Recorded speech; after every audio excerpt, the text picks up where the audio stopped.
Okay, greetings, brothers and sisters. I'm way ahead of the game. I'm uploading my video on my Apocalypse Now channel for tomorrow, Wednesday. Today's Tuesday, May 7th. It's only 1:37 in the afternoon. I'm already starting on this video, which is great. I'm way ahead of the game here. So this is kind of devastating. I'll explain why I got this in a moment. The 25 least religious countries on the planet Earth, the number of the right is the percentage of the population that identifies as atheists. And so it's also in this article here. And so these are the global statistics. China has 91% atheists, so it's almost only 9% are religious, and 86% in Japan, Sweden 78%, Czech Republic, and these are all European countries here, Australia as well, Vietnam, Germany. These are mostly, all the European countries are well over 60% here. Latvia, Austria, Ireland, and even Ireland, right? So heavily Catholic there. Albania, United States is at 43%.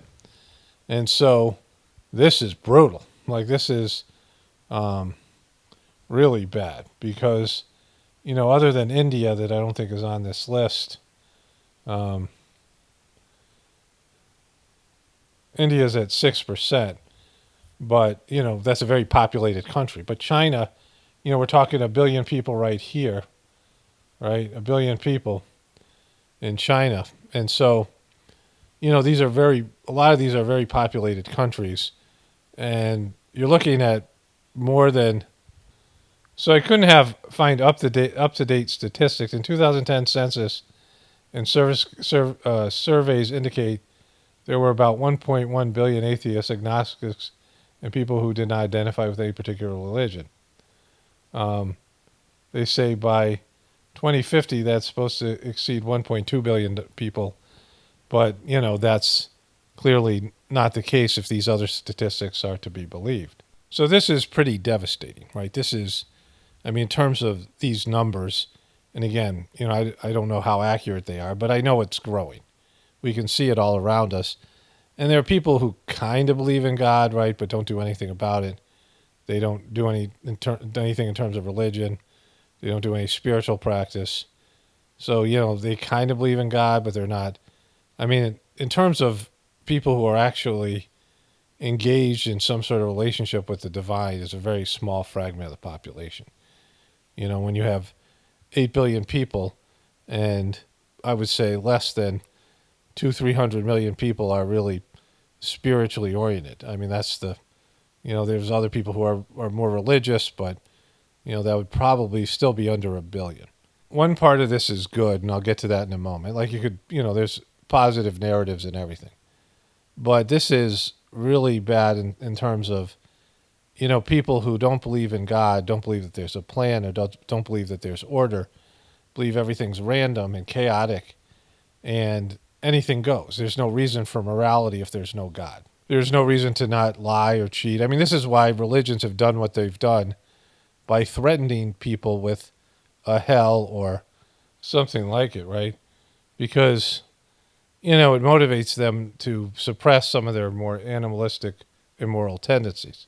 But the real reason this is bad, the worst thing about this is that you have a spiritual reason for existing. If there is a God and you have a soul, then your soul has a purpose that is not your ego's purpose. It's not your small self's purpose. You have a greater sense of self, a, soul that has multiple lives, multiple incarnations, and has a point, right? There's a point to your life. There's a goal to your life, and it involves God, right? If there's a God, then there's something, that you're needing to do in terms of forming a relationship with God, merging with God, going back to God, all these things, bringing God into your life, learning more about God, right? All these things. And if that doesn't exist for people, then that whole part of their world, their souls, whatever their soul is doing, their whole life, unless they're doing it unintentionally, their soul peeks through here or there, and they embrace their soul without even acknowledging they have one. Which is, very hard to do. I guess it can be done. I think we all do that a little bit. But for the most part, they're not conscious of this, and they're not looking to connect with that. And so they're just wandering around lost with no real purpose and not knowing why they're here, not knowing why they exist. Even people in religion don't really know why they're here, right? Because religions have been corrupted. Now, the good part of this is people are starting to leave their religions, which, ultimately is a good thing. The religions have gotten so corrupt and so materialistic, and they're actually, a hindrance. They're power brokers who form a blockade, gatekeepers, prevent you from truly connecting with God and the divinity within you. So I guess that can be viewed as positive, but not believe in anything and, wandering around lost, and people are stupider now. I mean, it's the degradation of population. I saw this and I'm like, well, like this is it right here, right? If these numbers are to be believed, but even if they were, not that significant, it's still a lot of people, right? We're talking about billions of people and maybe more than half the population.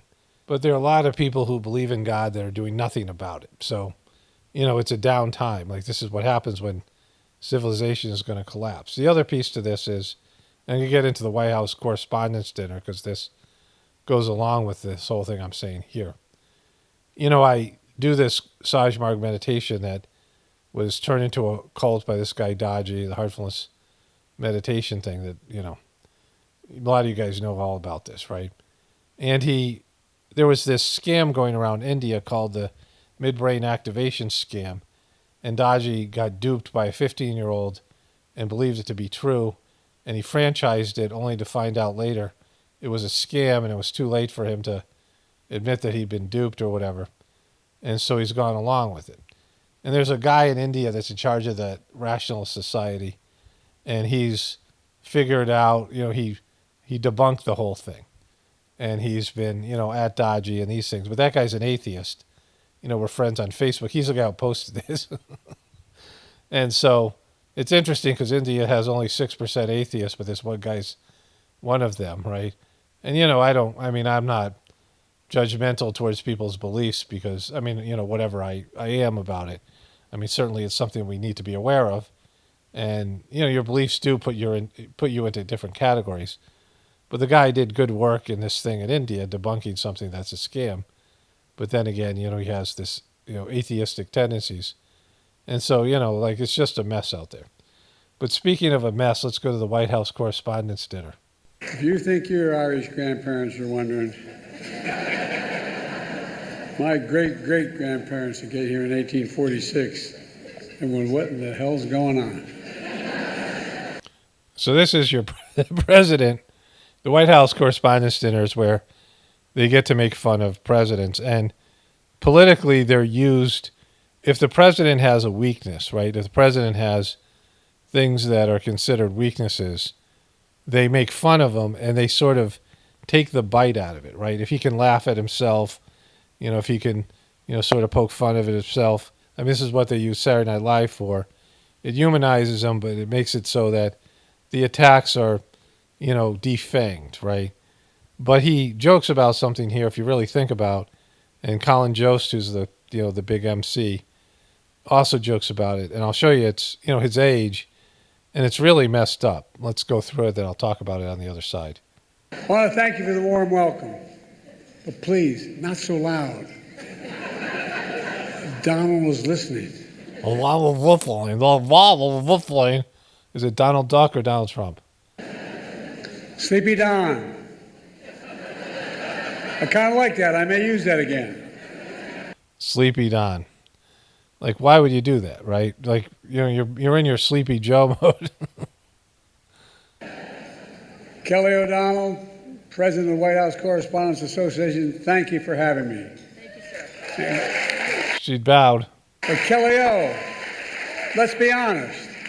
You're way too young to be president. It's been a year since I delivered. Boy, he sucks, right?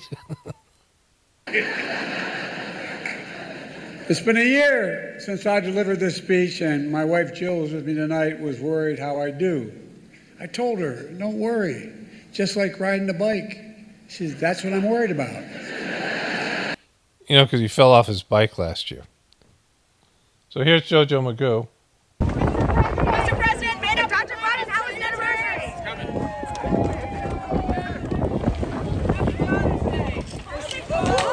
Boom. All right, so he's falling down all the time, right? You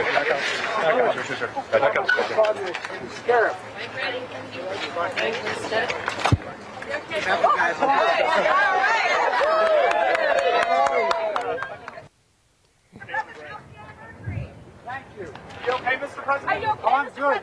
Yeah. Keep up the good work. Okay, maybe that's I don't know when this was, maybe a couple years ago. It says a year ago, right? And so look at this confused MNFer.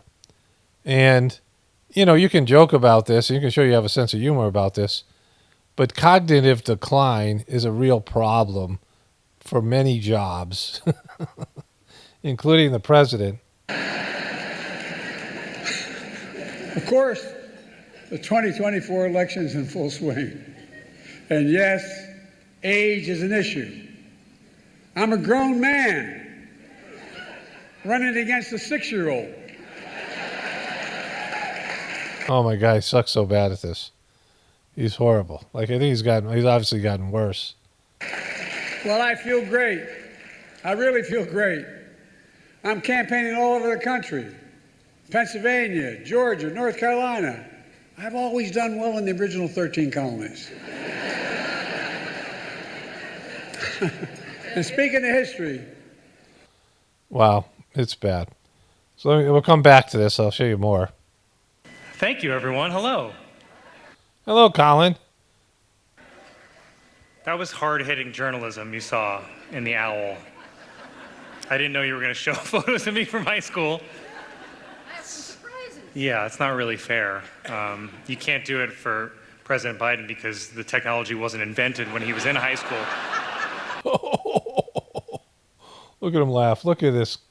Look at this sad sack MFer right here. Look at him laugh. It's not really fair. It's so good. Oh, so funny.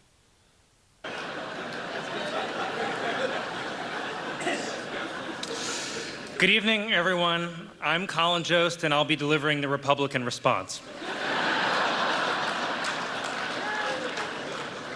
I'll be honest with you, I don't have a lot of time. I need to get back to New York because I'm juror number 5 on a big trial.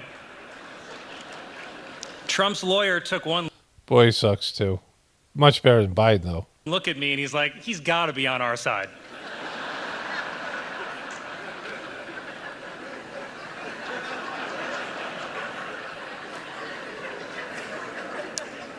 Thank you, Kelly, for that very kind introduction. Mr. President, Dr. Biden, Vice President Harris, Doug. Dougie Fresh gets a call out. Dougie Fresh.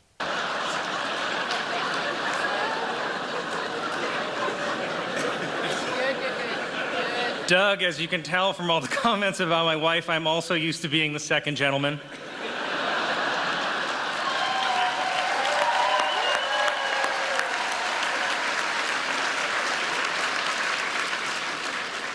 Woo, he's woo. And I am honored He's married to a dude, woo. to be here hosting what is, according to swing state polls, the final White House Correspondents' Dinner.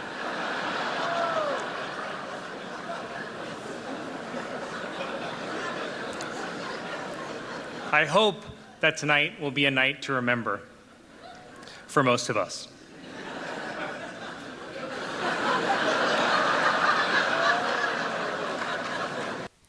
So there are acceptable deficits as president, right, in your job. But memory loss is not one of them. Like, how many jobs can you do with memory loss where you wouldn't remember, basic events, right, that have just happened, where public speaking and assuring the American public in this case is important. And when you get up and speak, you make one gaffe after another because you have severe memory loss, right? And we saw this with Fetterman. Fetterman can't process what's going on around him. He needs a tablet and he needs tools to understand what is going on in his surroundings, in his interactions with people. He's impaired severely and he's out there, but at least he's young enough that there might be some recovery from his stroke. I don't know what, all he has there, but depression, suicidal behavior, he can't do that job. And Joe Biden is just going to get older. He gets worse every year. And he was like this in 2019. We saw this. He was already showing signs of senility, which they ignored. And you can joke about it, and you can sort of take the fangs out of it, but this is something that, I can't, he can't do the job, right? Like, he can't be president, but he is. And that means that other people are running the White House, and he's just a figurehead. He did this with Reagan when Reagan had Alzheimer's, and they didn't even let the guy leave the White House, right? They put him in a cowboy hat, and they got him to wave, and he didn't know where he was. They wouldn't let him speak in public. And the people who were running the country at that time, of course, this already, exists, a shadow government, but most people don't know that or are unaware of it. And during that time, Reagan wasn't the president, right? Like, he was, he couldn't do his job. And Jojo Magoo has been like that the last 4 years, and it's getting worse. And, they have Kamala, who nobody likes. They don't have a lot of options there. But they're basically trying to make this thing okay. It's okay this guy has memory loss and he's senile. I'm sure there's more jokes coming. This is where I stopped, when I was watching it, just to see what's going on. But all this other stuff is new, and I'm sure this is going to go on as a theme. Probably was earlier people were talking about the same thing. Because everyone knows this guy is old as F, and he is having, mental and cognitive difficulties. And it's not a joking matter, right? He's president. Like, you got to at least pretend that the guy has to be mentally competent, right? You're saying that a mentally impaired, senile person could do the job of presidency, be president. Well, then why are we even bothering with this election then? Like, why are we even pretending that this is, something that's, valid, right? And there's another, let me show you this other Instagram clip here first, and then we'll get back into the White House Correspondents' Dinner. Hey, so you've been lied to about this? Our founding fathers were not old, contrary to our current government. Every time I ask students to describe the founding fathers in 3 words, I hear old white men. But on July 4th, 1776, James Monroe was 18 years old. Aaron Burr was 20. John Marshall was 20. Alexander Hamilton was only 21 years old. Betsy Ross was 24. James Madison was 25. Thomas Jefferson was only 33 on July 4th, 1776. Meanwhile, the other day, I'm watching the State of the Union, and I feel like I am watching a live simulcast of the world's most expensive nursing home. So, there is a valid point there, right? Whereas these guys are just too old. It's like they're just, 21's a little bit young. But these guys in the past, of course, they were Freemasons and they were a different, breed of person, but they were much more educated. They are more, these guys who got educated in terms of the education system they had back then. Rigorous education, in terms of critical thinking skills and debating skills and their ability to function, their vocabulary and things was far superior to what we have today. And then all the things that poison and all the toxins and carcinogens and heart disease, all these things that are in your system. We live in a very toxic world and country. And those affect your ability to perceive reality and, the rest of it, right? So they've improved in terms of your lifespan. But, like, how many medications he's on and what are the side effects? And so the older you get, the more it's there. And so you have to have the maturity to be, a leader. But, this guy, he's 80 years old, right? The average age of, age of death is now something like 78, 77 or something. It's dropping. And so he's past that. Most people are dead his age, right? And so how long is he going to live? Another 3 years, another 5 years, another year, 6 months? Like, it could be any of those things, right? He's in the time where it could happen any time now. It doesn't take long. And so, and there's deterioration all the way up. He's going to live to 90, he's going to live to 100. And so he's not really capable of doing this job. it's just that simple. No matter how you try to laugh it away, he's gone. And speaking of history, did you hear what Donald just said about the major Civil War battle? Quote, Gettysburg, wow.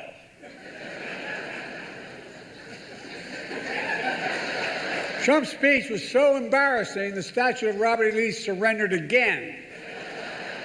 These are not jokes. But look, age is the only thing we have in common. My vice president actually endorses me. Woo! Kamala endorses. No one likes Kamala. Woo! Woo! Mike Pence doesn't like Trump. Woo! Nobody likes Kamala. Woo! Kamala's like, hey, he's talking about me, right? Where's my knee pads? Woo! So I'm in the editing process, and I want to add this. I might have said this before, at least partially. She's got like a lotto ticket to be president. And it's her only path to the presidency. There's no way Kamala Harris gets elected because people do not like her. Democrats don't like her. Remember, so there was this time where, remember the guy in Hardball, Chris Matthews, and I could never find the video clip. But early on, before everything, developed in the campaign, he talked about how Biden and Kamala Harris would be a dream ticket. And they were pushing Kamala Harris more than all the other candidates. They were giving her a lot more coverage. They were pushing her out there. Like they wanted her to pop as a candidate. She got up to 12%. And she was second to Biden, and she started to criticize Biden a little bit. And then she was attacked. Like the other candidates set in on her. Remember Tulsi Gabbard? And people got a good look at her and didn't like her. Democrats got a good look at her and didn't like her.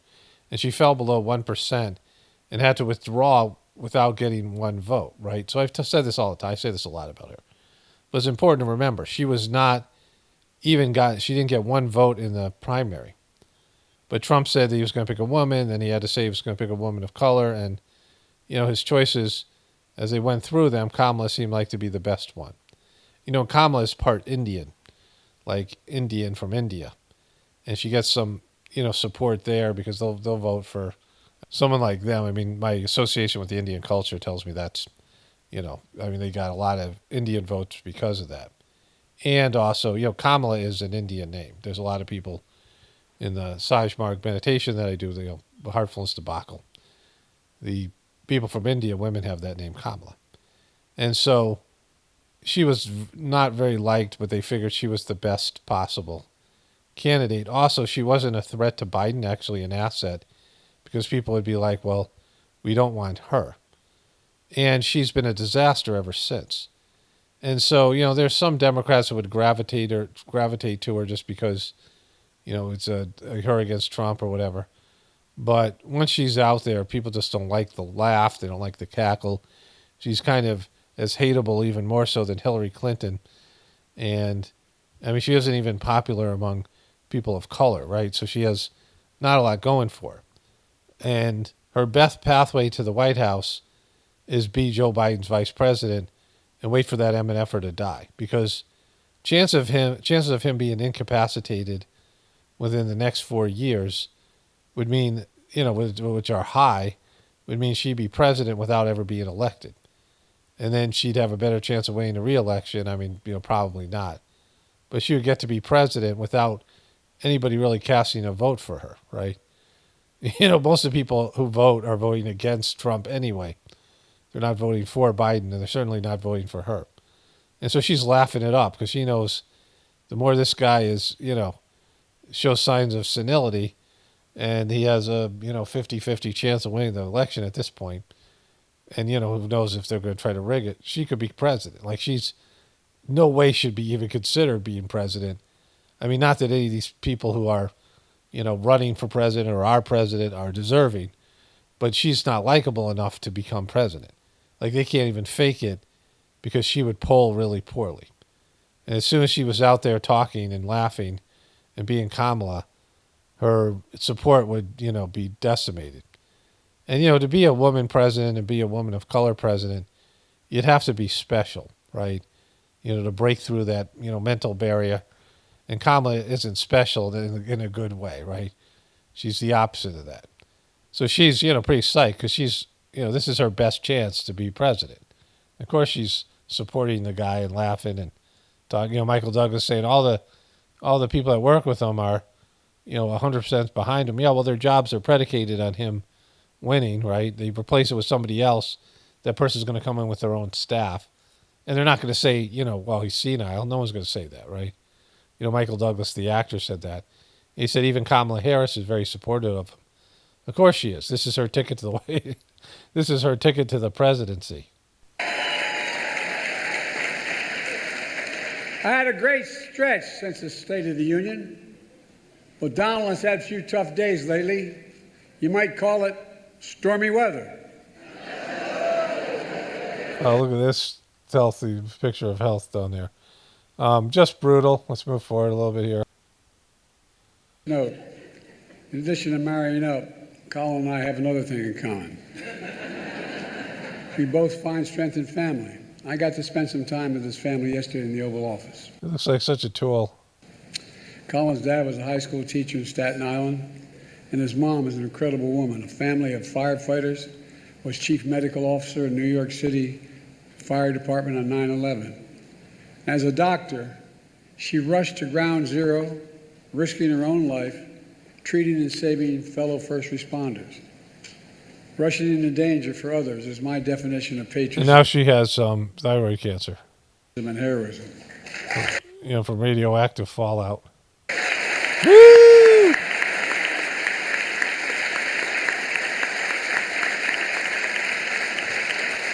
And so, Okay, so I looked it up here. Today's the next day. The reason I joked that she had thyroid cancer, she didn't. But, all these people did, right? And there's a higher rate of thyroid cancer in the first responders. While the WTC exposed as one of the most significant associations with thyroid cancer, the meta-analysis for the JNC1 found 81% increased risk among these responders. 81%.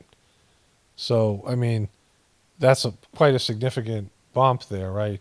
So this is thyroid cancer was so high, and I covered this in my video. This is the article here. Trailblazing FD1 survived the big event and helped survivors. She also is Colin Jost's mom. We'll get into the article here.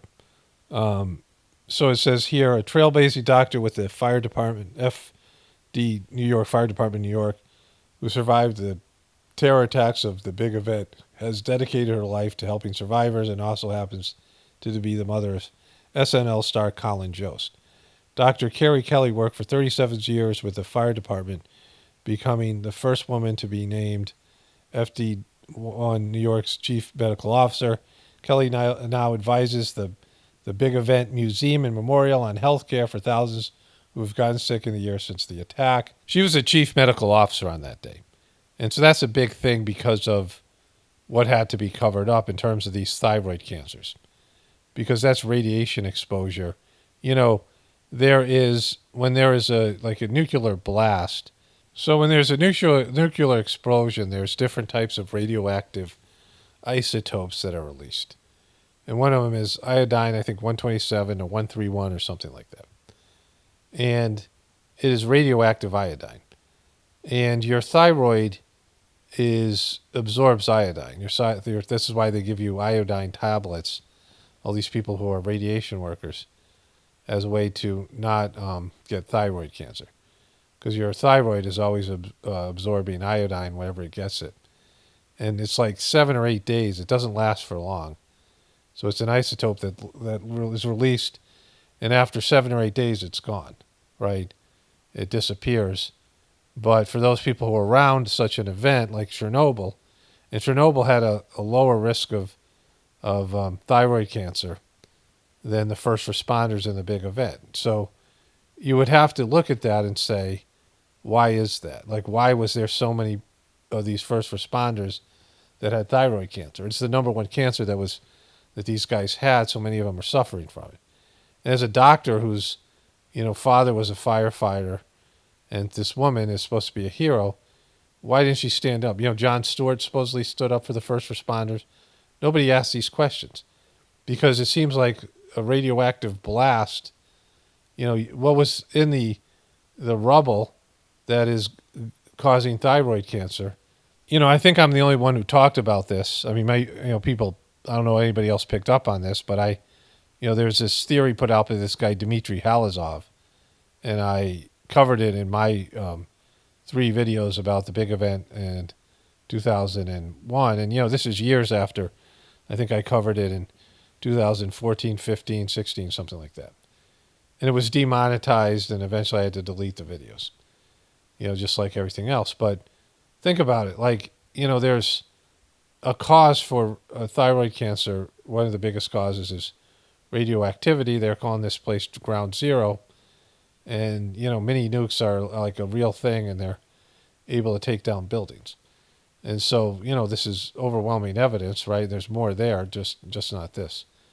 And so if they treated these guys for thyroid, for radioactive, some kind of radioactive incident, then they would have to say that these things were taken down by something else other than the official story. And so the mom here, all of a sudden her son becomes a very, he gets a job. He's not a funny guy, but he gets a job on SNL, which is a big New York City job, right? It's in New York, live from New York. It's Saturday night. And then her other son works for the Impractical Jokers, right? So she is from Staten Island.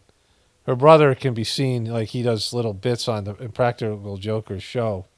And Colin Jost appeared on that show, right?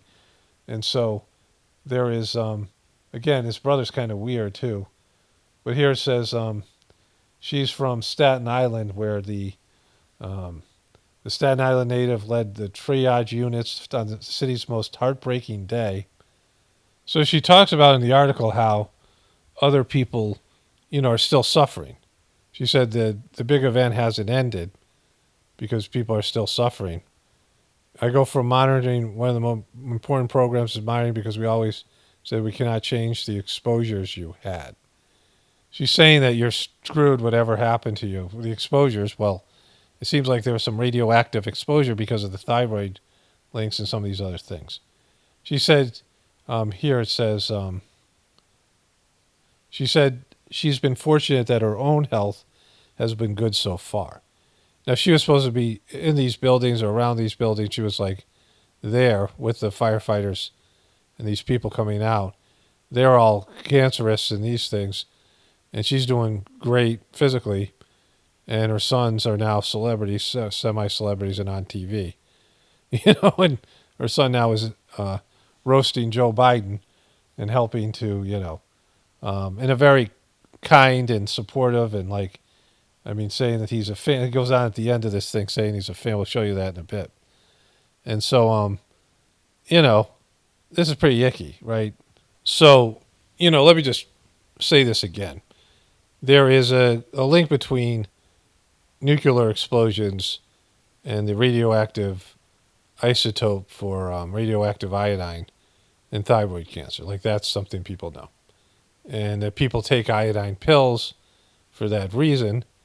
So, what happens is if your thyroid has enough iodine, it's not looking to absorb more, right? If you have enough iodine in your diet and you have enough iodine in your thyroid, it doesn't absorb more. And so if you get in contact with the, these isotopes and you've been given enough iodine, or you take it, ahead of time or whatever, that's why they say take iodine pills right away. And again, I'm not advising anybody. You have to look it up, and because there's, you can take too much iodine is a whole thing, right?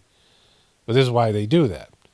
And his mom ends up not suffering at all when all these other people, 81% chance of thyroid cancer, your likelihood goes up by 81% if you're a first responder there at that time. And the people around that area, they were, all the people, right? And she doesn't suffer at all, and her sons become famous, right? Now, seems a little bit fishy. Like, I don't, why would she look into the whole thyroid cancer? It's one of the biggest issues, probably the biggest health issue these guys are all suffering from. And you go, all right, well, this is weird. What happened? What was released that day? Knowing the cause is always better in medicine. But treating these guys and then suppressing, this idea, just even floating this idea out there that nuclear, some kind of nuclear event happened, right? And so, these are the Joes. Is what all of you do when you report truth over lies. That's why I want to close the night with my genuine thanks to the free press. There are some who call you the enemy of the people. That's wrong and it's dangerous. No, it's not. You literally risk your lives Come on. doing your job. Come on. You do. Covering everything from natural disasters to pandemics to wars and so much more. And some of your colleagues have given their lives. And many. Oh, come on. All right, let's move forward here. Another lame joke here. Some of you complain that I don't take enough of your questions. No comment. Of course, the New York Times issued a statement blasting me for, quote, active and effectively avoiding independent journalists. Hey, if that's what it takes to get the New York Times to say I'm active and effective, I'm for it. Ha ha ha, look at her laugh. Wow, it's so funny. Can't believe how funny that is. Like, how does that make you laugh like that? Like this woman, too. Just we're doing everything we can. We're doing everything we can to bring home journalists, fellow journalists, Austin, and all Americans like Paul Whelan, you know, who wrongfully detained all around the world. And I give you my orders to Biden. We're not going to give up until we get them home. All of them. You know, he says that like, these are the Bidens I know. Joe Biden, Hunter Biden, Dr. Jill Biden. And then, you know, some of their kids, or whatever, his daughter. Don't know their names. But those are the Bidens, right? Like, Bidens aren't the standard of honesty. This guy's caught plagiarizing, lying. He's been a career politician. Snooper, snoozler, you know, corrupt, all these things. Son, crackhead. Wife, you know, her thesis in which she got her doctorate, she's just a joke. And she's supporting this guy being president when he's clearly senile. Bidens are not honest people, right? Let's go to the end here. To an America where freedom and democracy endure. God bless America. Woo! Woo! God bless America. Woo. Now, I'm going to turn it over to Kelly, then you'll hear from a real comedian. I think I know what I'm in for. You know, Colin Jost has taken aim at me before with his jokes. Oh, I'm sure. You ready? Like saying, after winning the South Carolina primary, Biden barely edged out his closest rival. Time. Look, I'm sorry, Joey B. Colin, Oh, shucks, Joey B. Oh, shucks. when I win, I'm going to have a whole hell of a lot of time. And I'm going to be watching, pal. Kelly, back to you. You know, so you don't believe in journalism because you just threatened the guy for making a joke about you. And, you know. Woo! Okay, so Colin Jost goes on here. I hope that tonight will be a night to remember for most of us.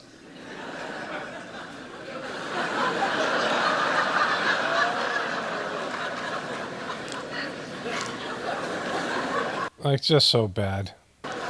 I was excited to be up here on stage with President Biden tonight, mostly to see if I could figure out where Obama was pulling the strings from. Look at him act like a puppet. I have to admit, it's not easy following President Biden. I mean, it's not always easy following what he's saying, like...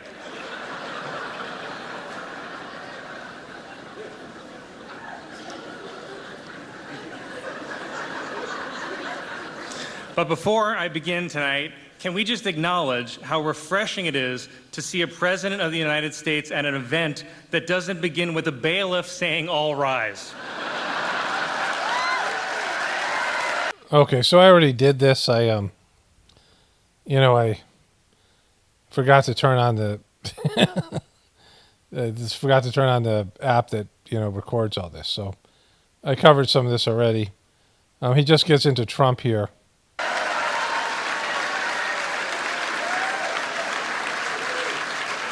And I would like to point out, it's after 10 p.m. Sleepy Joe is still awake, while Donald Trump has spent the past week falling asleep in court every morning. Though Fox News said he was just being anti-woke. Yeah, so it's like that. Really bad. I mean, it's hard to get through.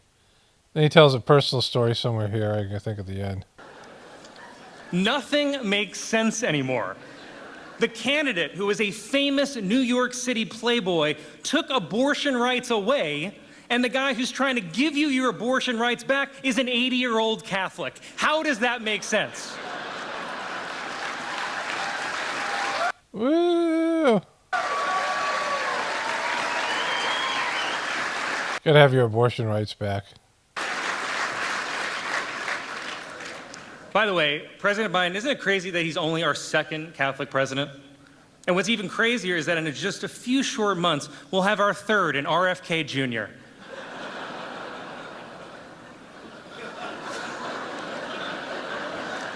Why are you applauding? What's wrong with her? I'm kidding. Like his vaccine card says, he doesn't have a shot.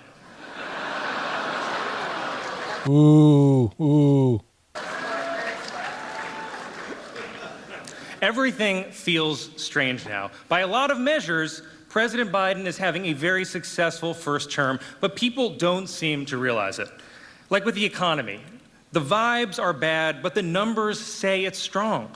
The economy is kind of like you on the steps of Air Force One.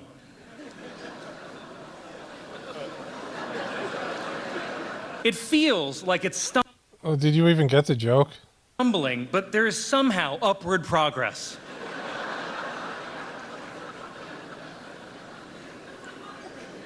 I do think that you can do more on the economy, sir. I really do. For example, have you considered eliminating the national debt by shorting Trump stock? Come on. They're gonna have me laughing.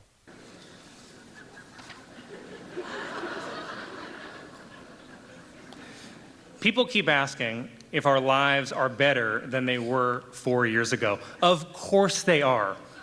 4 years ago, we didn't have online sports gambling. What more do you need? By the way, that's probably what's keeping the economy afloat. Online gambling and Taylor Swift. Without those, we'd be in a recession right now. Woo! Woo! Tay-tay, woo! The problem is, people are always going to compare your first term to Obama's. But I think there are actually a lot of positive similarities. You both made big strides in healthcare. Obama got us out of a recession. You got us out of a pandemic. Obama got bin Laden. You got OJ.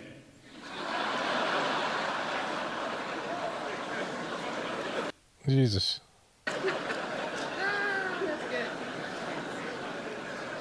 And by the way, now that OJ's dead, who is the new frontrunner for Trump's VP? Is it Diddy? By the way, I bet if Trump did select Diddy as his running mate, I bet this race would still be tied.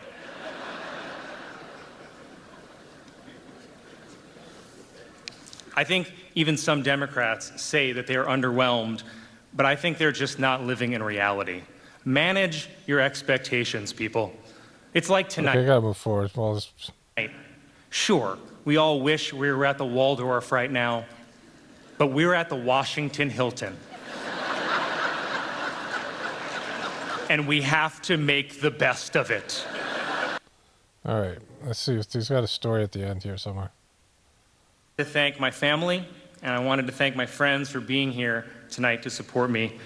I want to thank my wife for enduring lots of jokes and for agreeing to individually meet everyone in this room right after the ceremony.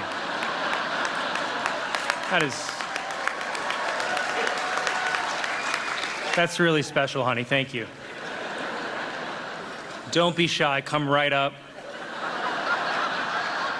She hates privacy.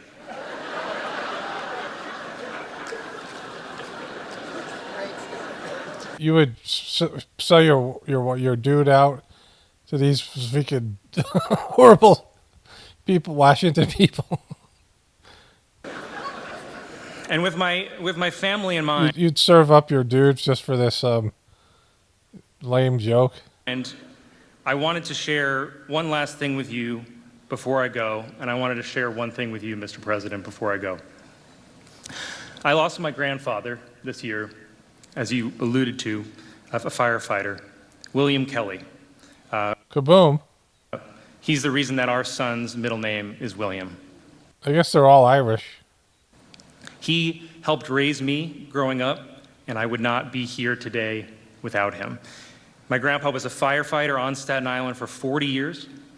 To make extra money for his family, he was a substitute teacher, and he painted houses. Wow, sounds like a credible guy. And since it's Staten Island, I should point out it's not like the Scorsese Irishman painting houses.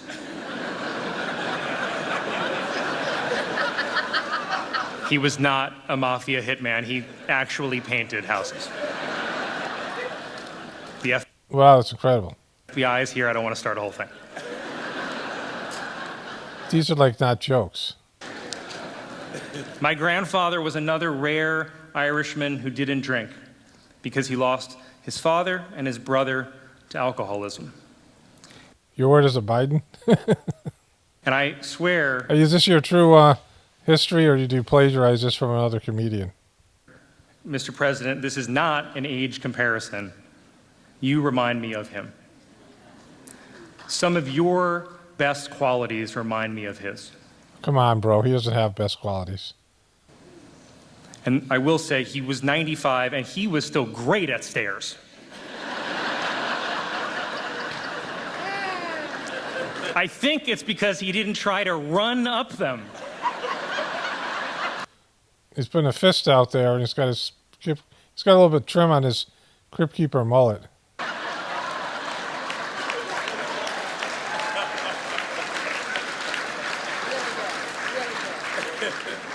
But the reason that I bring up my grandfather, and I don't know if you realize, Mr. President, but Staten Island firefighters are not normally your demographic.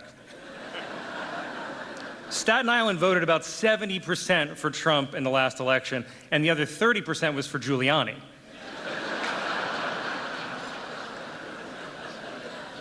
But Staten Island also sided with the British during the Revolutionary War.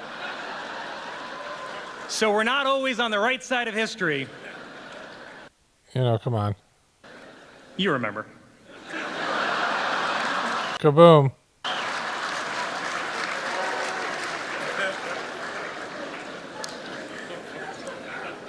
But my grandfather, a Staten Island firefighter, voted for you, Mr. President. Woo! Woo, we're senile, woo! One senile guy voting for another senile guy, woo! All right, let's wrap this thing up here. He voted for you in the last election that he ever voted in. I mean, I'm sure someone else will vote twice in this election using his name, but that's just how the democratic machine works.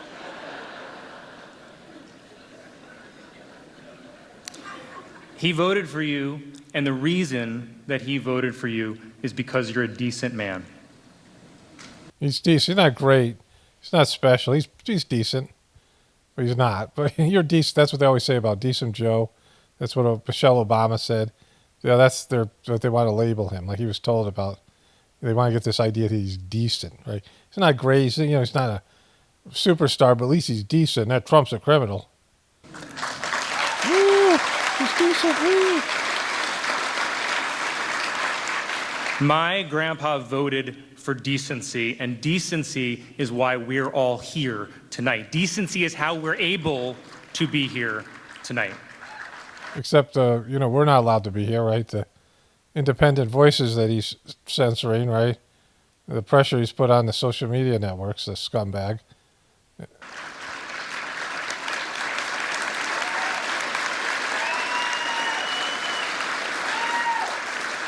Decency is how we're able to make jokes about each other and one of us doesn't go to prison after.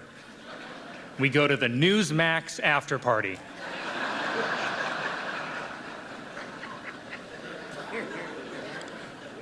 And when you look at the levels of freedom throughout history and even around the world today, this is the exception. This freedom is incredibly rare. Okay, come on. Okay, so I was going to cover more stuff here, but I also want to talk about this ending to this White House Correspondents' Dinner. So the big thing was they're saying, it's a laughable thing and acceptable that our president is mentally impaired, has memory issues, and he's old as F. And that's okay because, we can joke about and laugh about it. And the other thing is he's doing a great job for journalists because this is the White House Correspondents' Dinner. He's protected journalism.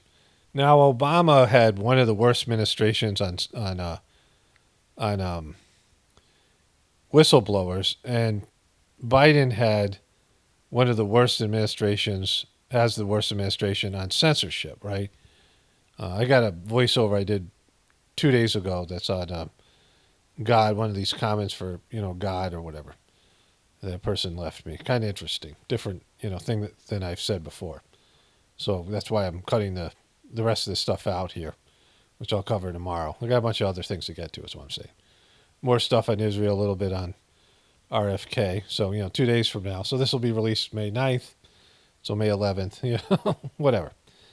But Biden had one of the worst administrations on censorship. So he went to these social media platforms, as I said earlier in this video or a recent video, and he threatened to take away their, they had some kind of a protection against being liable for things that are said on their platforms, which is the only thing that makes those platforms, people being able to share the way they're sharing, right? And the Democratic Party and, the mainstream media and the Biden administration have done everything impossible to stop us from speaking out and giving our narratives. And, I've covered this in so many recent videos with the idea that somehow we're threatening the system by not agreeing with the official story and widespread censorship. And Biden has been the worst in recent years. And so, for them to celebrate this, I mean, it's just the hypocrisy of it. Here's a senile guy, and it's not Biden, it's his people, and they're pushing for getting rid of people's ability for freedom of expression, and these are First Amendment issues. And Biden lost the case overwhelmingly. It was like in Missouri or one of these states. I think it was 2 states. And now it's being blocked until after the election. And so they're not, they said that Biden should not, a political party and administration should not contact these social media platforms directly and pressure them to get rid of content. And that was the legal ruling. And then there was a stay in the case, right? This came out during the Kennedy trials on censorship on Capitol Hill. And now the Supreme Court is saying, well, we'll deal with this after the election. So they're allowing Biden to suppress these platforms and put pressure on them through the election, even though it's unconstitutional and violates the First Amendment. And so this is how bad it's gotten. And they're celebrating this like these shills that go out there and, with no sense of independent journalism, and go out there and just carry Biden's water. And, they say things like, oh, he's silly. He makes all these little gaffes. No, he's mentally impaired and he's a lying piece of crap. Like he was never good, and now he's doesn't have the ability to do his job or any job, really. What job would you hire this guy for? What job could this guy do? Would you have him drive your kids in the school bus? Of course not. And so the presidency is of course this is all a joke, and, he's not really the president. He's being handled. He just roll him out. He's just, some dopey guy that everything that he does, everything that they do with him as the face of this administration will come back on him, right? They can push anything through and they're free from any sort of blame. I mean, they got the ultimate shield here with this guy, and he's going to die before, anybody can blame him anyway. And so, there's nothing there's no accountability for all the bad things happening in the administration. And so I just got a comment. This person writes, here it is. This is to my last video, how the controllers made the truth community disappear. All I hear is narcissistic bitching from someone who claims to have the truth, yet does nothing but complain all day in and out about some cult organization that destroyed his butt. I don't complain about it. I actually am providing evidence and a story that's important for people who are in this organization, and it didn't destroy me, right? Which is, an inaccurate portrayal of what I've done with the Heartfulness organization. And to say that I complain all the time about it, which I don't complain, which is inaccurate, but I cover lots of other things, and the Heartfulness organization is more or less, a small part of my YouTube channel. Like, the Journey series is, about my spiritual journey, and that's included in it. But my regular content on this channel, the other channel, I mention it occasionally, but it's not that big a deal. So that's inaccurate, right? But then he says this, I can't imagine bitching about my life every day and not being happy. It's not, you're bitching right now. Like, you're complaining right now. Sure, you can be funny, but people go to work every day, listen to your videos after a 9-hour shift, and you berate them for while you make $25 a day on YouTube. Who am I berating, right? I berate people who are working 9 hours a day. You mean people who leave comments like this? Is this berating? You've left a hostile comment and I'm dissecting it, right? Sure, you can be funny, but people go to work every day, listen to your videos after a 9-hour shift, and you berate them while you make $25 a day on YouTube. So that translates to $3.12 an hour, right? So this person is talking about me berating hardworking people. Are they working for $3.12 an hour?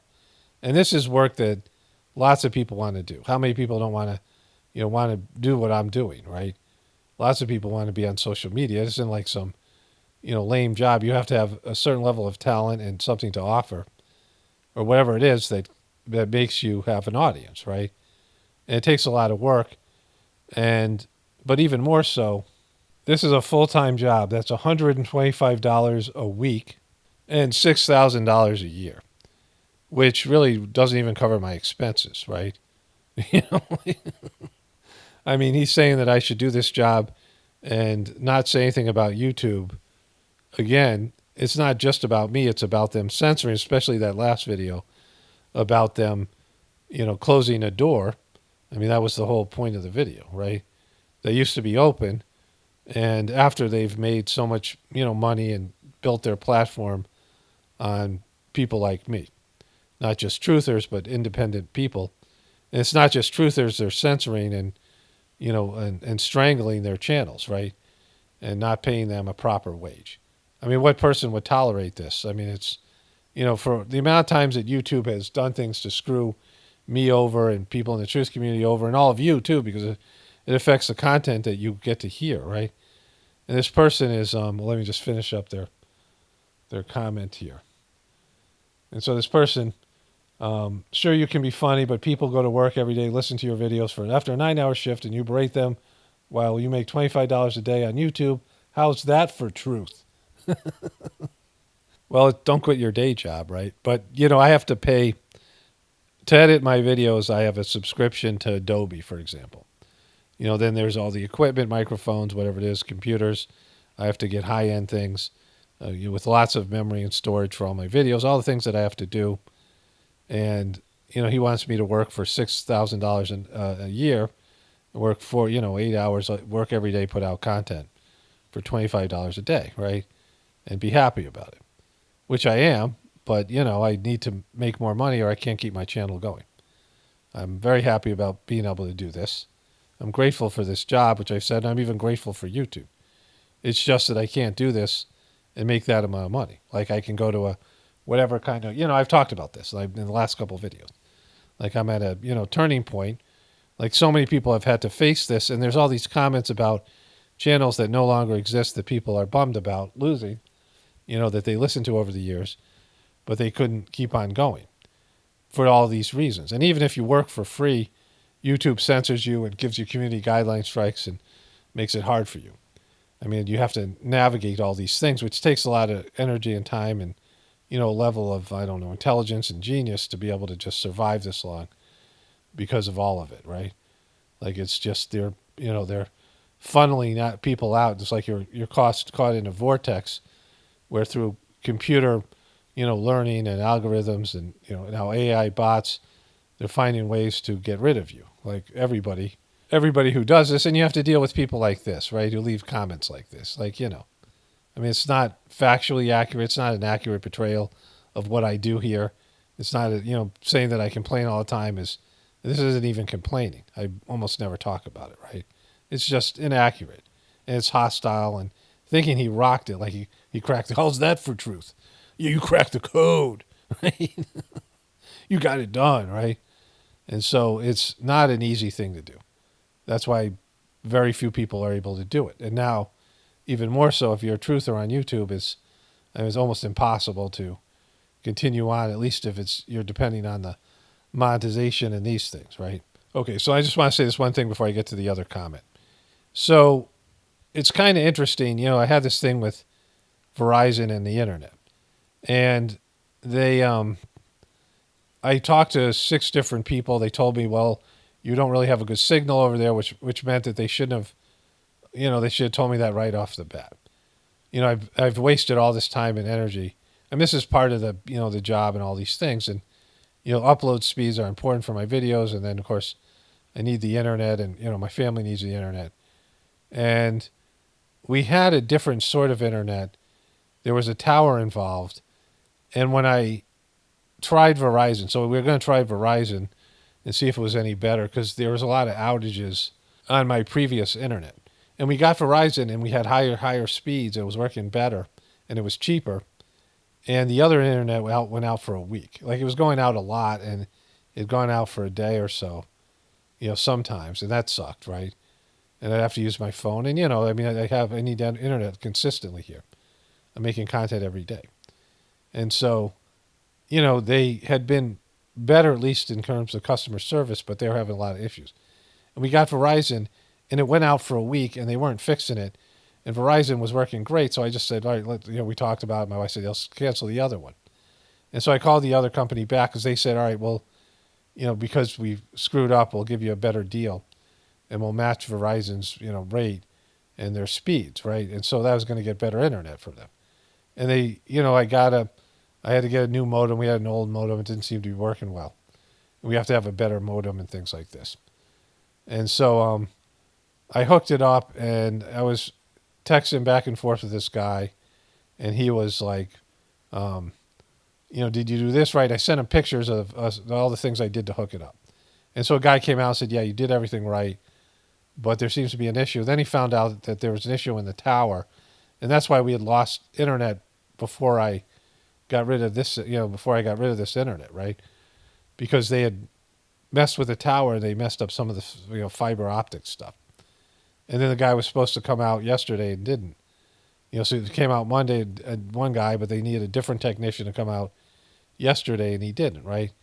And, I was thinking about all this, the timing of it. Like we got Verizon and Verizon worked great. And these guys just happened to screw up their thing, which made it seem like, well, Verizon was better. So I made the switch over to Verizon, and Verizon was good for about 2 months. And then all of a sudden, I've lost internet about 20 times since editing this video this morning, right? Like it's just happening all day. And so I talked to Verizon, and they can't do anything. The things that they need to do, they can't because just like YouTube, they're dependent on AI technology, all these things. I mean, it's all coming together, the collapse of the system. And, 5 people said they were going to call me back to make sure that I got the new tower, the new modem. And I never got it, and they never called me back. Now I have another thing from them I have to send back, or they're going to charge it to me. But another thing that happened was I went with AT&T, and that was horrific. I had AT&T for a while. That was even worse. And AT&T just sucks on different levels. The people who have AT&T know, and it's just, they're horrible. And they sent salesmen out to my house after I got the internet to try to get me to switch phone service. And the guy just wouldn't leave, right? I was like, no, I don't want it. I don't want anything from AT&T. Your internet sucks. So I go to return their equipment, and I go to like a UPS store or something. And the woman there says, make sure you photograph this receipt because they are constantly saying they never got the equipment back when you mail it in. And I couldn't go to an AT&T store and just give them the equipment. I had to mail it back, and they said they pretend they didn't get the equipment, and they charge you anyway, which happened, and I already saved all the info. And so then when I was talking to Verizon, the person says, when you return these, they sent me the wrong router, right? And he said, when you return the router, make sure you document everything and take pictures and save the documentation. This guy's working for Verizon. He's telling me this because they'll charge you for it, right? Even though you've returned it and you go through this hassle returning something and they charge you for it anyway, right? And what I'm saying is, like, it's just over. Like, this is, technology. And my wife and I were talking because I always say to her, it seems like it's supposed to make your life easier and make it faster. And of course it does in various ways. But you waste all kinds of time. You waste all kinds, like now when you have a TV, you have all these apps. You got to switch back and forth between the apps. And the TVs themselves, because now they have a computer in them, have to be restarted. I mean, how many times have some, app glitched out on your TV, or the TV glitches out, or you lose internet, or whatever it is, and you're like, it's harder to watch TV now, right? And now the TV wants you to register your TV and have an account, and you have to have these various accounts and all this stuff that goes with, the more high tech your TV is, and now they run ads on your TV, and they all the things that they do with it, right? And it's just like, it's wasting more of your time. Like when I was a kid, we had 3 channels, and you had to go and get up and physically turn the channel. Of course, you had to watch commercials and things, which sucked, which is a waste of time. But it wasn't, nearly like it is now, right?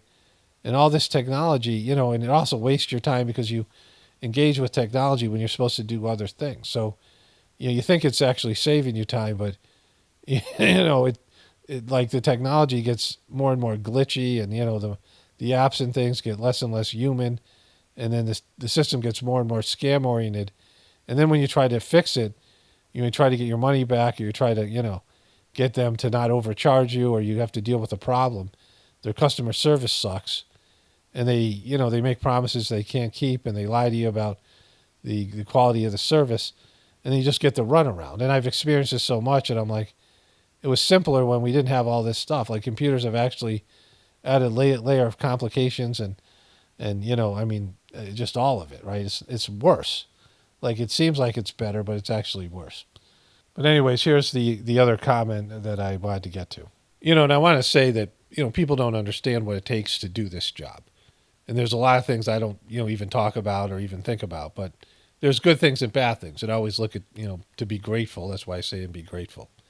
That's why one of the reasons I survived is that YouTube has been great for me in different ways, which I focus on. Like I've learned how to do all these things. And I'm actually talking about that where I am in this sort of journey series now, this latest journey series. I'm talking about that phase where I, learned to be grateful. Like it's something I've worked on. It wasn't something that I, was born with.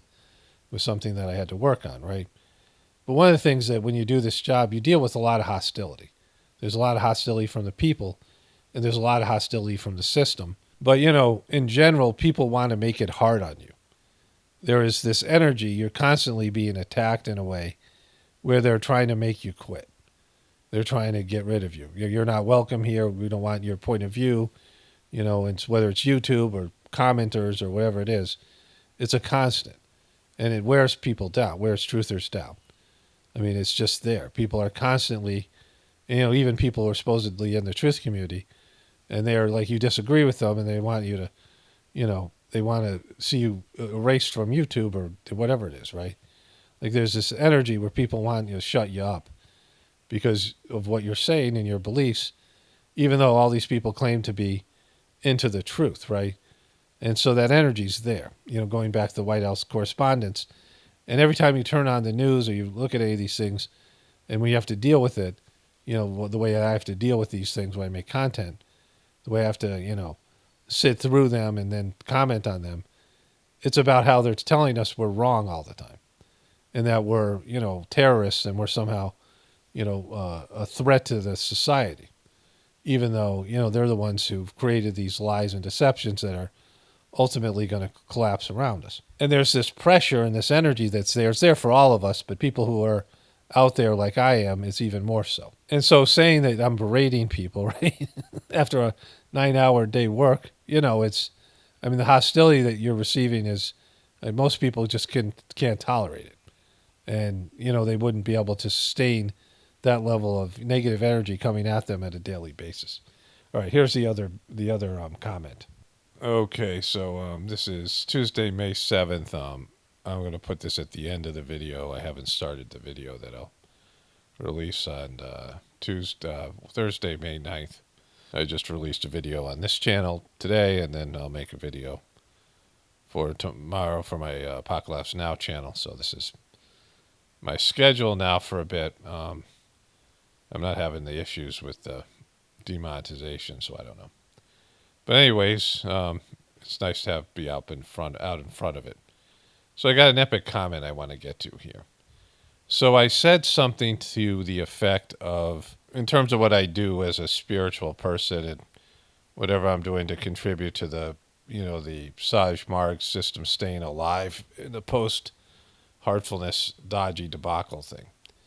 And I talked about how I'm not as committed and devoted as I would need to be like a, real spiritual master or whatever it is, right? That I don't love God enough, right? I love God, but not, obsessively like the people who reach the higher levels. And my commitment to it is whatever it is, right?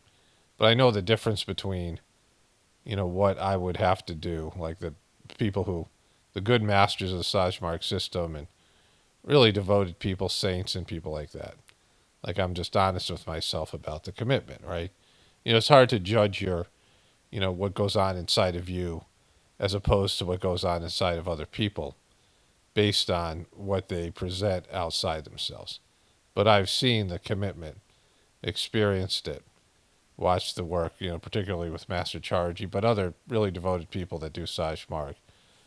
And, I do a good job of figuring out what God wants me to do, and I'm willing to do it. And I'm, service-oriented. I have some commitment to serve God, but it could be better, right? And I see the difference. I see, what I would need to grow into in some future existence or something. But right now, or, maybe later on in my life, I don't know. But right now, it's just, whatever it is, right? It's, it's not as much as it could be, or not as much as a human being is capable of, devotion towards God. And I'm being honest, because there are people who think that I'm like some, mini master or whatever because of everything that's happened with heartfulness. And I'm just being honest so they understand that I know what's going on inside of me, at least to some extent, right? More so than other people. And my commitment towards God and these things and my love of God is, not as it is maximum, right? So I said something that, I don't love God enough. And somebody took that, a Christian took that as a way to try to shit all over me, right? Try to use it against me in a good Christian way, right? And not that I'm hammering all Christians, just this particular person, this religious person, in a way that, to tell me how much better he is than me. This is how the internet is. And, it's a bit of saving grace for me that I was, Master Chargy wrote to me this, I've talked about this in the Journey series, this letter saying, we don't work for results, we work for God. And something that he said often, but he said it personally to me, and which was very helpful and continues to be helpful, that you don't work for results, you work for God. You do the work, and the results are, the work is yours and the results are his, right? And it's also this, divinity within you. And you don't get bogged down by how people accept the work or whether they appreciate it or whether they're grateful for it. You just do the work, and you're not working for yourself. You're not working for results. You can't claim the results. You do the work and you offer it to God, and then whatever happens, happens. And then you're not working for other people. You're not serving them. You're serving God. And it's been, really, something that saved me here on YouTube, and, because you get depressed all the time if you see the way people respond to things. But anyways, here is the comment. Let me get to the comment here. I had it open here.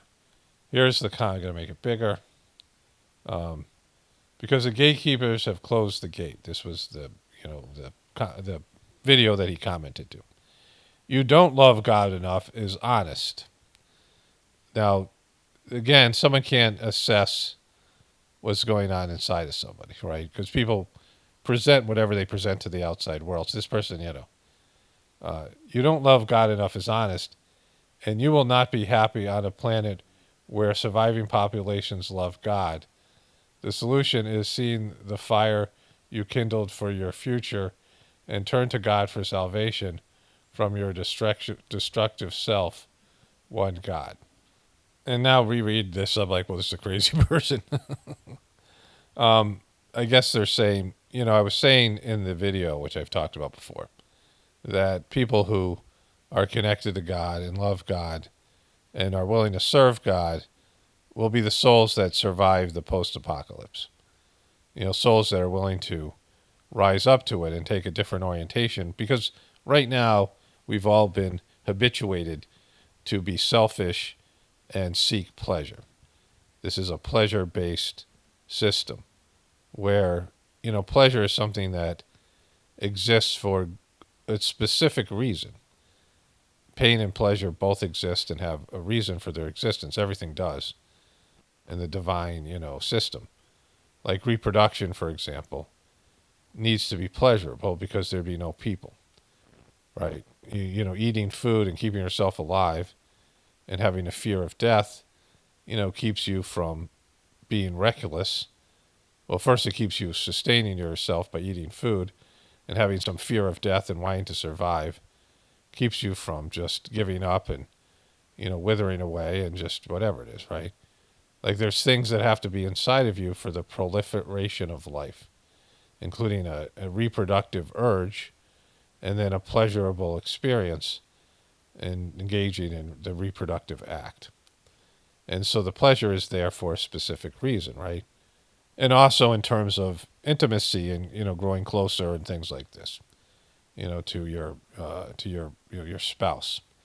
And so there's reasons for all these things that exist. Pleasure is there for, natural reasons. And pleasure and pain, pain is also there, and pain is also important. Pain binds your personality, gives you something to work for. A life with just pleasure and no pain would be a horrible life. And you see the people who are ultra wealthy that have this, hedonism, and they have this sort of lifestyle where they don't suffer the same sort of pains of life, and everything's just a party. And you get into deviant, decadent type of behaviors, right? And it's natural for human creatures or any creatures to seek pleasure and try to ward off pain. And when you have some sort of a higher level of consciousness and intellectual ability, then you're going to, find ways to minimize the pain, which we've done. I mean, especially when you have a society like ours. But it's not healthy, right? You have to have a balance of all these things. Miseries is divine blessings, and your miseries are, the people who utilize these miseries to get closer to God and understand their benefit and take everything with gratitude, they become true saintly people, right? This is something that Master Charji, the third master system, talked about very significantly, this idea of pleasure and pain. Every time he came to America, he said, when you have pleasure, you have to have pain. It's two sides of a coin, right? And you're flipping the coin. Some days you get pain, some days you get pleasure, whatever. And then as you get older, certainly pain exists there, just because you're old, and it's just part of your whatever it is. But our system is too much focused on pleasure and, the next good time without, and then trying to seal off the pain, taking painkillers, doing anything to numb the pain, right? Have the party, but minimize the hangover. And people are on all these types of drugs that are keeping them from feeling the pain that's just building up, this bank of pain that they're not experiencing, and then it all hits them towards the end of their life or some tragedies, and, it blows them apart, gets them depressed. And then, of course, you have now generations of kids with the, living in these, cyber worlds and spending more time on the internet and just being, since being overstimulated by everything that's going on in the internet, and these, needing, to constant stimulation, and then just getting depressed, right? Because that's the other aspect. This is the law of diminishing returns, which is an economic principle where you have something and you're like, oh, that was good. You eat something that was good, and you eat another one, you're like, well, that wasn't as good. I want that feeling back after when I had the first one, so you eat a third one. And then now you get sick, right? Because if, you've eaten 3 desserts and fat and these things, right? And so, there's this element of realizing, just experiencing the pleasure and enjoying it when it happens, and then suffer the miseries with some gratitude and just accept that there's a balance and there's a harmony in this, just the whole way our economy's set up, that you're constantly supposed to be spending money. And so all these types of things, right? So going back to this comment, there is this bank of pain that we've all pushed away. Consequences for our excesses, the pleasure and the hedonism and all of it, right? And all of us have our own personal things that have been, we've been avoiding, and then collectively, and at some point this is going to be reversed, and we're going to experience all these things, and then the world will be, pleasure will not be as available after whatever happens in terms of nuclear war, whatever, post-apocalyptic things that are here. It's not going to be available.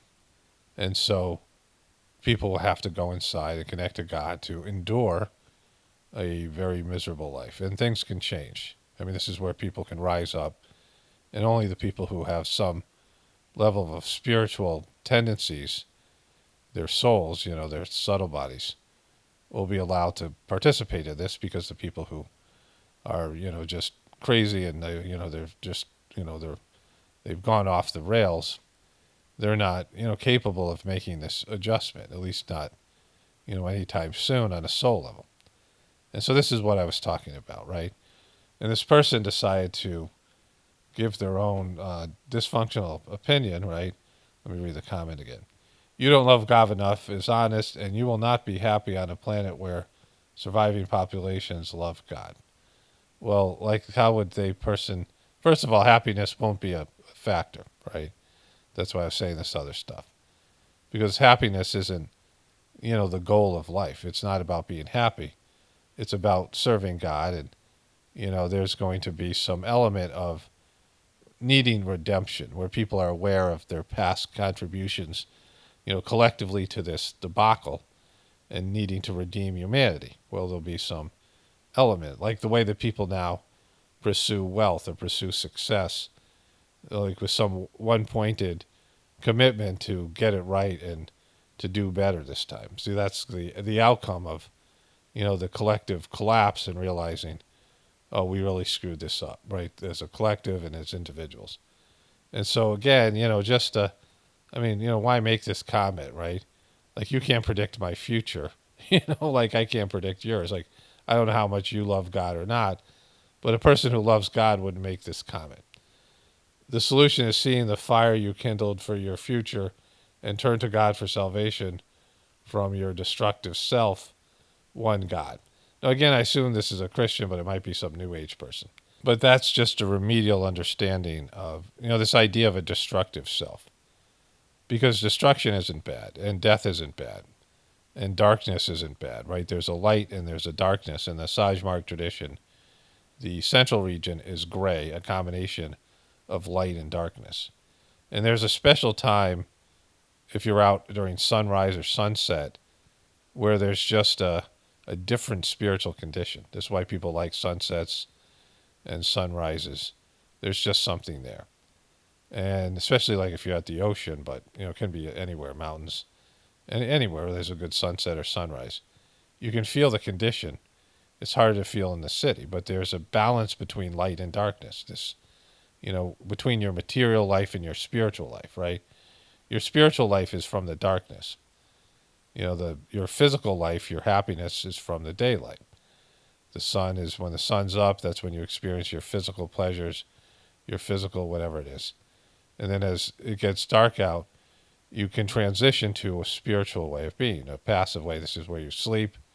This is, where your soul recharges itself away from the, from all the stuff that you've gone through, and good things, bad things, during your waking hours, right? And right before dawn is like the best time to meditate, because the heat from your body, especially, in hot places, but in general, has been reduced, and you're closer to death at that time, to your spiritual side. And you can connect to God at a deeper level. That's why there's a Reality at Dawn is a book in the Sajmark tradition of meditation. In terms of what I was saying about the post-apocalyptic time, there won't be this pleasure available. There's no question of happiness or any of these things. People have their moments like any other time, but there won't be all the abundance we have today. And people are going to have to live in harsh conditions. But it can drive them inward, and will have to, and they have to connect to God inwardly and then connect to God in a service-oriented manner and find their love and salvation by connecting to God. You know, I've had these incredible loving moments where my heart just fills with, God's love from doing the Sajmark system. And, it's something there that you cultivate over time. But then, if you get too absorbed in it, you lose any sense of material pursuits. You end up not wanting to live your life because you're just basking in God's love. And that's what people are going to have to be in that condition to survive the harsh material post-apocalyptic situation, which will be a true blessing for your spiritual growth, right? Where right now everything is aimed at you in a hedonistic way to pull you out of your connection to God and be pleasure focused and be a customer and spend money. I mean, that's the debt-based economic system. And it is sensory oriented instead of, having some, balance. Even the spiritual New Age stuff and certainly the religions are centered on material happiness. And that if you do the religion or you do this New Age practice, you're going to be happy. And happiness is the goal. And this person themselves is saying, I'm not going to be happy. Like happiness, I didn't even talk about being happy. Somebody who serves God ends up like just being detached from the material world. You just, you're there, you're doing what you're supposed to do, you do your activities, but all the time you're focused on your love of God. You're not thinking about really engaging in your material life. You're not being sucked into the, whatever's going on around you. You do your spiritual work, loving God every moment, and then you pray for the day, wait for the day when you get released from this earthly bondage. You're detached. You're not of this world, right? You just, there's this look that people have who are like this, and they have this, sort of a distant gaze, right? They can engage and they can talk to people. They can, be sort of seem like they're present in a certain, moment or whatever work they're doing, but their heart is somewhere else with God, loving God on an etheric level. And this is what I was referencing, right? But some person's like trying to one-up me, like, again, the person saying one God, I assume that meant, being a Christian, but, people who grow up with something in terms of religion, there's people who do the religion and they are lovers of God. And you could just, see it in them, and they can, they feel the love of God's love. And because they grew up in a religion, they think it's from the religion, because that's how they think about God, because they've been indoctrinated. But to get to the next level, they got to realize that the love that they have for God is, despite the religion and despite the New Age practice, especially something that's not, that's materialistic in its nature. And you have to ascend from that and realize that your love for God is something on an etheric level. It has nothing to do with a material organization or something like this. It has to be, cultivated. And, the teachings that you've been indoctrinated with are stopping this, preventing this love of God and devotion to God from growing to its full extent, right?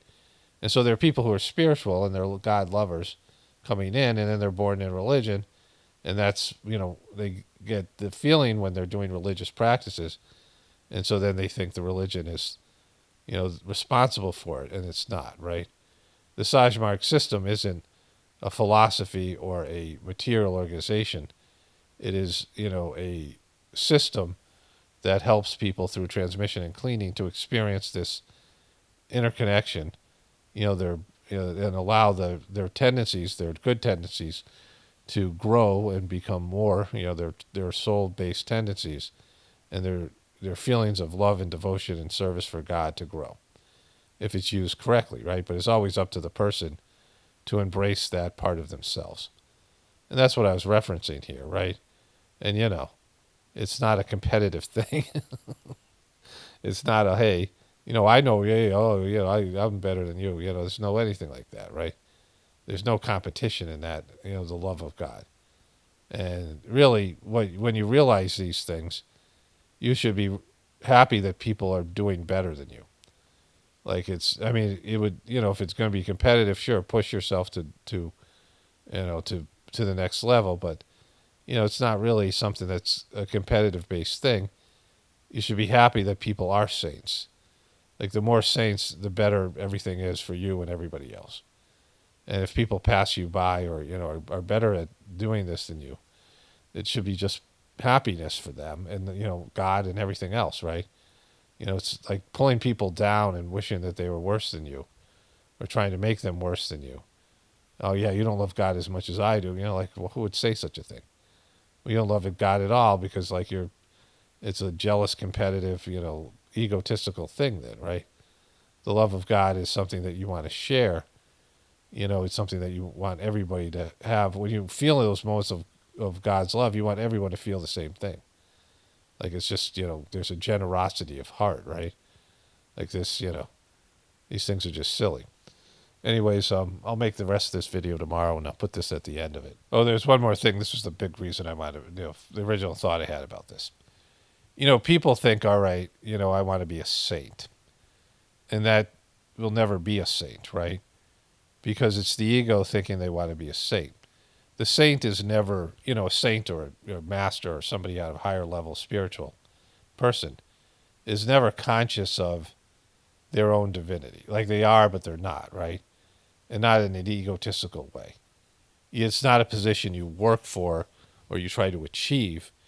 What you do is you serve God and your love and devotion grow to such an extent that it becomes an all-encompassing thing and you're serving God and serving other people and becoming a, bright light of divinity in this world.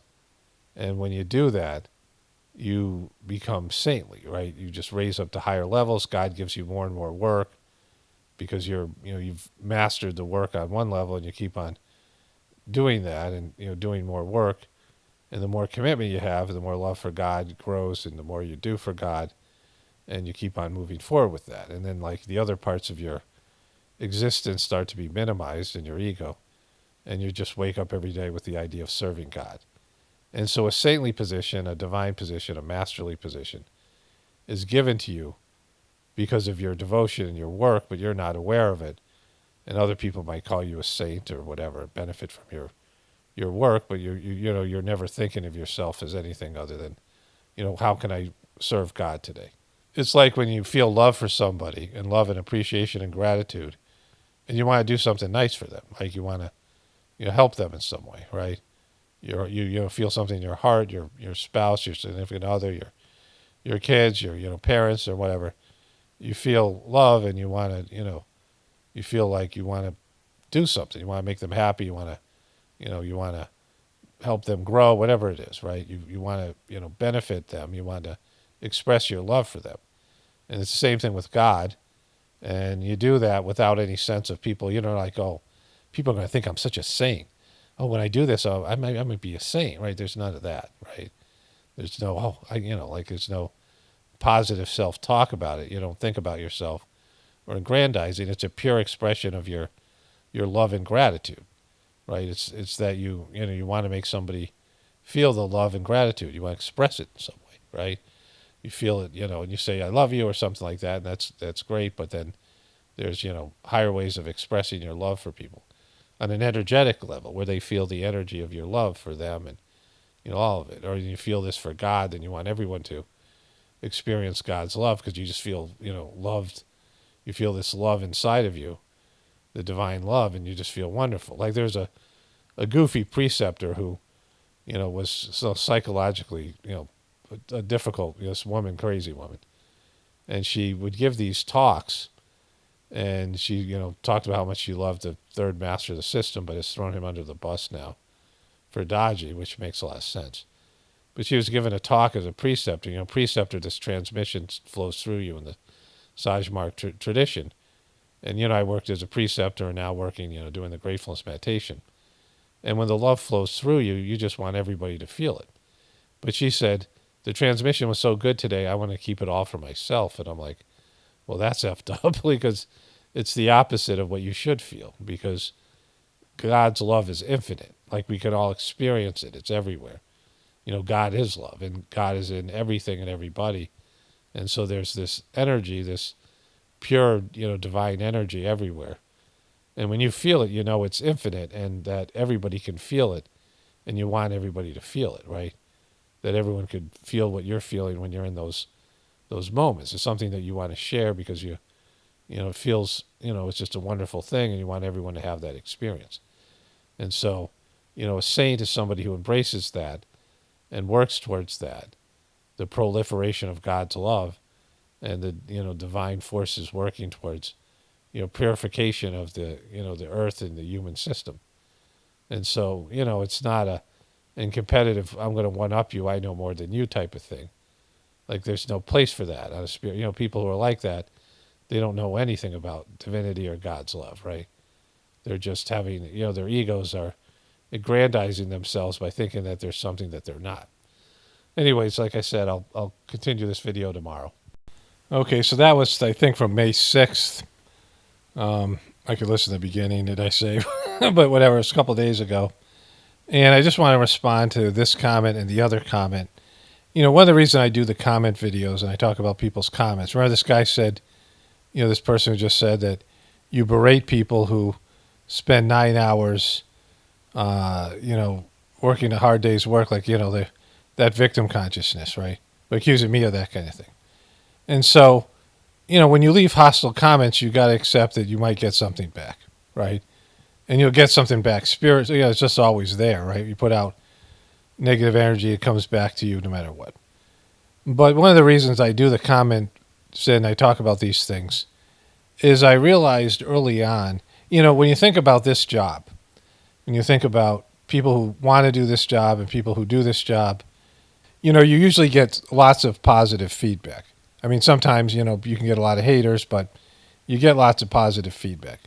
And you get to work at home, and some of these people are making millions of dollars. Some of these YouTube influencers are making a fortune.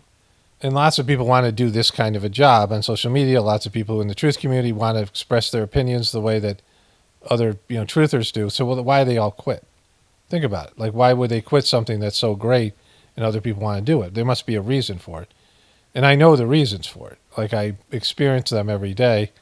The downside to doing this. And, some of it is the hostility that you get. And you get a lot of it. And the hostility often comes from people who once liked your videos, and then you say something that they don't agree with, and they turn on you. And their beliefs or their feelings get hurt, even though you're not talking directly to them in most cases. A comment video is different, but that's after they, have gone after me in some way in a comment. And the reason why I, make examples of people and I make examples of these comments, I want people to see some of the other side that, things that you have to go through, not just me, but everybody. And, be aware that all of us in the truth community are being targeted all the time. And we're not welcome here in our society, and we're, all of us, in general, and then people who are putting out this content, you're being targeted and they're going after you. And so you're getting a lot of negativity then. Of course, once in a while, a Joe Biden person or a sheeple will show up, more so in the past, when YouTube used to recommend these types of videos, but, once in a while they come in. But in general, there's a lot of hostility coming your way. And then when the people who, you think about all those people who claim to love Jesus and then turned on him, right? I mean, just think about that. Like that, that's part of that story. They were his disciples, and there were people that followed him, and they loved him, and then they turned on him. And they were throwing stuff at him and all these things, and I mean, it's just, it happens to saints and higher developed souls all the time. It happens to people who are speaking truth to power and, celebrities, even all these people. And so if you want to see content like this continue, you got to support it in any way possible, because they're getting rid of it. And if you really want it and you're thinking it's important, you got to find a way to support the people that you're, that you listen to. And if you get upset at one thing they say and you decide to complain about it, remember there's going to be 100 more people just like you. And so, you should be nothing but grateful because people are fighting off the beast to produce this kind of content. And it's not just me I'm talking about. Anybody who's a truther, anybody who's an independent person, we now have targets on our backs, and it's been the case for a while, and they're doing everything in their power to silence us. And that's why people quit, and there's so many different reasons for it that you're not aware of. And so don't add to the negativity. Like, be positive, be grateful for what you're getting, and find a way to contribute, find a way to participate, because, that's what's necessary. We don't have the kind of support that you get from, the big platforms and from whatever it is, like the system itself. And so you're our support system. And when you guys turn on us, right, individually or collectively, what's the reason to continue, right? And so that's why people have to remember that. Like, if you're upset about something, just keep your mouth shut. You want to complain, just keep your mouth shut. Because it's not going to, like I say, it's not going to affect me in the sense that I'm not going to change the way I think or what I've said. I'm not here to listen to your complaints. And other people who respond to them, that's an issue. Because they're just rewarding you for behavior that should be extinguished. Because it doesn't help anybody you're complaining to truthers, because, inevitably someone's going to say something you don't agree with. And lots of people, they don't have the ability to express gratitude and positivity, but the first time they get upset, they can't wait to call you out or whatever it is. I mean, it's just, the idea of saving humanity, for most of us who do this for a while, we know, like, why would anybody want to do that? Like, humanity's not worth saving, right? I mean, there's good things in humanity, but, what you see is, like, everything that we see when we're covering truther stuff, and then the behaviors we see in the comment section and elsewhere, it just sucks, right? It's not a good thing. And so, again, you're just adding to the overwhelming, tidal wave of energy that's trying to drown all the truthers and push them out of, this platform and other platforms. So if you get pissed off at me or somebody else, just keep your mouth shut, right? There's no reason to, just go somewhere else. Like, there's other people, you're robbing those people. Like, if a person just, if you're the straw that breaks the camel's back, then you're depriving other people of who want to listen to that person, right? There's always somebody that wants to listen to somebody, right? Anybody who's got a, effective program, there's somebody here that wants to listen to me. There's people that here that want to listen to me. So just, you get mad at me, you don't like my show anymore, you just go away. You don't have to say anything, right? It's fine. I understand it, right? I understand why people, it's not a problem for me. Like, I'm like, yeah, people are going to do that. That's cool. But why, take a crap on something that you're no longer going to watch anymore, right? Why you want to just, ding somebody up with some negative energy because you feel bad about yourself or whatever. So you're going to leave some kind of hostile comment. Like, this person's accusing me of complaining, but they're dropping some hostile comment. Just go somewhere else. I'm not making you listen, right? And so, this is what I'm talking about. Anyways, got to wrap this up. Only spirituality will save this world. It's Paul Romano, definitely point from the apocalypse and the ascension. Everyone have a blessed day and be grateful.